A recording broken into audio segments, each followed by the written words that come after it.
திரு G K. Nagaraj, உங்களை நிகழ்ச்சிக்கு வரவேற்கிறேன். பாஜகவுக்கு மெஜாரிட்டி இல்ல, கூட்டணி அரசாகத்தான் என்டிஏ அரசாங்கம் அமைக்கப்பட்டிருக்கிறது. ஆனால் தொடர்ச்சியாக பிரதமர் மத்தியில் ஆட்சி நடப்பதற்கு மெஜாரிட்டி தேவை என்கிற ஒரு கருத்தை தொடர்ச்சியாக வலியுறுத்துவதன் நோக்கம் என்ன? அப்படி பேசுவதை திரு மல்லிகார்ஜுன கார்கே மிகப்பெரிய ஒரு அரசியல் தோல்விக்கு பிறகும் பிரதமரிடம் ஆணவம் குறையவில்லை அப்படின்னு கடுமையா விமர்சிக்கிறாரு. எங்க பாரத பிரதமர் அவர்கள் தேர்தலுக்கு முன்னாடியே சொன்னாங்க, காங்கிரஸ் பாஜக வீழ்த்த வேண்டும் நினைத்தால் அது மிக எளிது.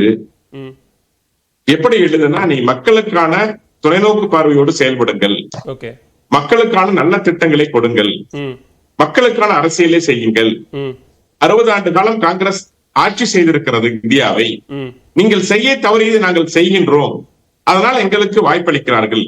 எங்களை விட நீங்க பெட்டரா இன்னும் பெர்ஃபார்ம் பண்ணுங்க, மக்களுக்கு உங்களுக்கு வாய்ப்பளிப்பார்கள் அப்படின்னு சொல்லிட்டு, ஒரு நல்ல எதிர்க்கட்சி நாட்டுக்கு தேவை, அதுதான் வலிமையான ஜனநாயகம் அப்படிங்கிறதையும் ஆணைத்தரமா வலியுறுத்தினவர் நம்முடைய பிரதமர் நரேந்திர மோடி அவர்.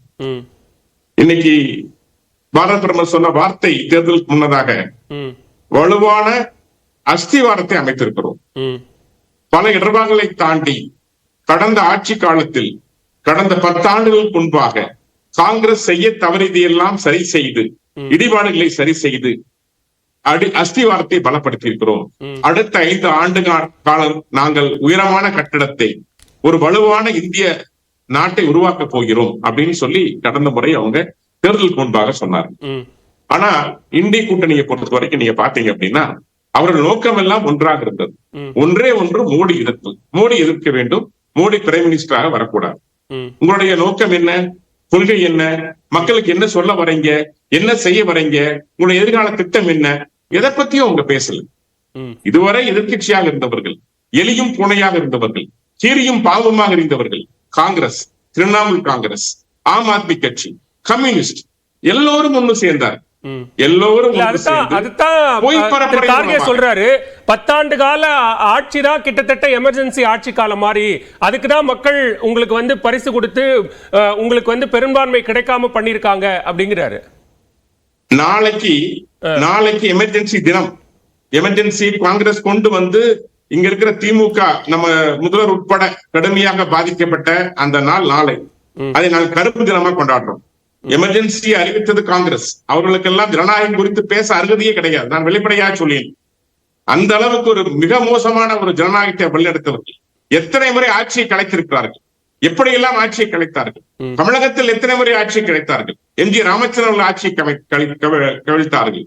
நம்முடைய கருணாநிதியினுடைய ஆட்சியை கவிழ்த்தார்கள். தமிழ்நாட்டில் எத்தனை முறை மிக மோசமான துரோகத்தை செய்தார்கள். கச்சத்தீவை தாரை வார்த்தார்கள். இல்ல, இப்போ எதிர்க்கட்சி பலமா இருக்கு, எதிர்க்கட்சி உறுப்பினர்களுடைய எண்ணிக்கை அதிகமா இருக்கு. ஒரு நல்ல எதிர்க்கட்சி தேவை அப்படின்னு சொன்ன உடனேயே நாளைக்கு ஜூன் 25 எமர்ஜென்சி நாள் அப்படின்னு சொல்றது ஒரு அரசியல் சீண்டல் இல்லையா? அது இல்ல, நடந்த விஷயத்த சொல்றோங்க. இந்த காங்கிரஸ்காரர்கள் பேசுற பேச்சுக்கள் எல்லாம் என்ன பேசுறாங்க, தாங்கள் என்ன செய்தோம் என்று சொல்லவில்லை. திமுக நாங்கள் எப்படியெல்லாம் காங்கிரஸ் துரோகத்துக்கு துணைவோனம் என்று சொல்லவில்லை. கச்சத்தீவை தாரை வார்த்தங்களை யாரால்? காவிரியில் குறுக்கி அணை கட்டினீர்களே யாரால்? யாருடைய அனுமதியால் கட்டப்பட்டது? யார் துணை போனது? இதை பற்றி எல்லாம் அவருக்கு பேசவில்லை.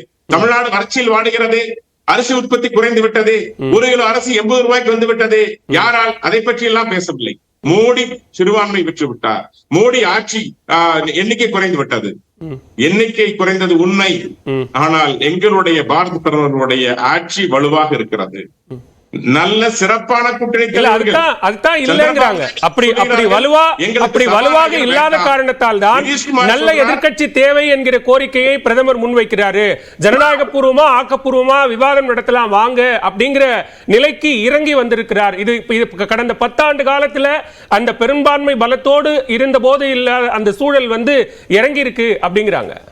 எங்க ஒரு எதிர்க்கட்சி இடத்தில் இருக்கக்கூடிய ராகுல் தலைவராக இருந்தவர் எப்படியெல்லாம் நாடாளுமன்றத்திலே அவர் நம்முடைய பாராளுமன்றத்திலே பேசினார், நடந்து கொண்டார் என்பதெல்லாம் தெரிந்த விஷயம். எப்படியெல்லாம் நடந்து கொண்டார் சிறுவிளைத்தனமாக, எப்படியெல்லாம் சென்று கட்டி இணைத்தார். அவருடைய கண்ணடித்த விதம், நான் இதை சொல்றேன். இன்னைக்கு 401 இடத்துல இருந்த காங்கிரஸ் இப்படி மோடி 40 இடத்துக்கு சுருங்கி 99 இடத்துல வந்திருக்குது. இவங்க எப்படி பாஜகவை பார்த்து 240 சொல்ல முடியும்? எத்தனை கட்சிகள் கூட்டணி சேர்ந்து 240 அமைஞ்சிருக்கிறாங்க, 230 கொண்டு வந்திருக்காங்க.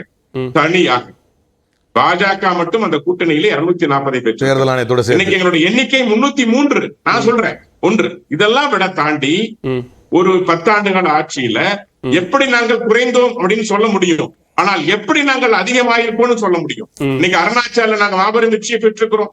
நீங்க திமுக அண்ணன் கலாநிதி சொன்னார், எங்களுடைய திராவிட கட்சியினுடைய தலைவர் எல்லாம் சேர்ந்து ஒருங்கிணைத்தார். இங்க பினராயி ராய் ஒருங்கிணைக்க சென்றார். அவர் பெற்ற சீட்டின் எண்ணிக்கை 1. ஆந்திராவில போய் ஜெகன்மோகன் ரெட்டியை பார்த்தார், அவங்க சுத்தமா டோட்டலா காலி ஆயிட்டாங்க. சரி, ஓகே. வெற்றி தோல்வி பேசலாம். ஆனா அதை தாண்டி வந்திருக்கிற இன்றைய கோரிக்கை அடுத்து என்ன நடக்க போகுது? இன்னைக்கு முதல் நாளிலேயே இப்படியான ஒரு எதிர்ப்பு, அரசியல் சாசனத்தை கையில் எடுத்து காட்டுகிறார்கள். நீட்டு ஒவ்வொருவர் பதவியேற்கும் போதும் ஒவ்வொரு பிரச்சனையை சொல்றாங்க.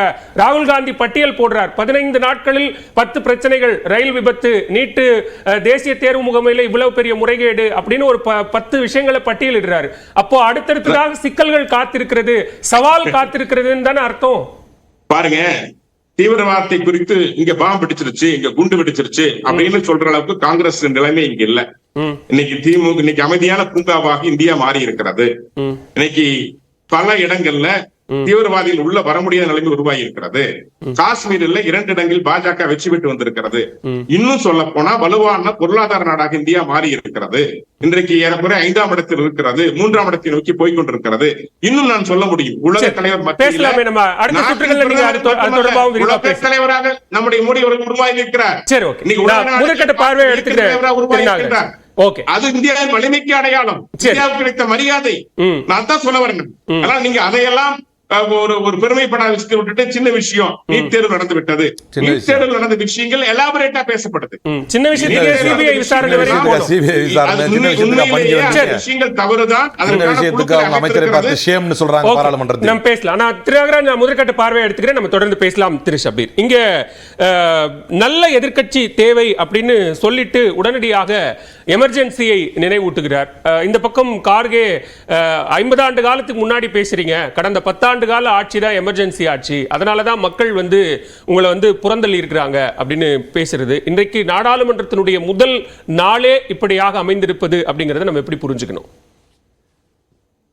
இன்னைக்கு தான் முதல் முறையாக பிரதமர் நரேந்திர மோடி நாடாளுமன்றத்தில் ஒரு எதிர்க்கட்சியை, ஒரு பலமான எதிர்க்கட்சியை சந்திக்கிறார். இது ஒரு வரலாற்று சிறப்புமிக்க நாள் அப்படின்னு நான் சொல்லுவேன். ஓகே.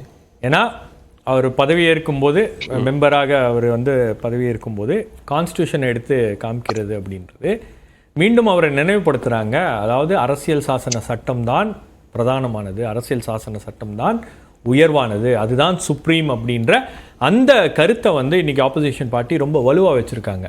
நீங்கள் ஒரு ஐகானிக் இது மூவ், அது கான்ஸ்டியூஷனை எடுத்துகிட்டு பாராளுமன்றத்துக்குள்ளே போகிறது அப்படின்றது.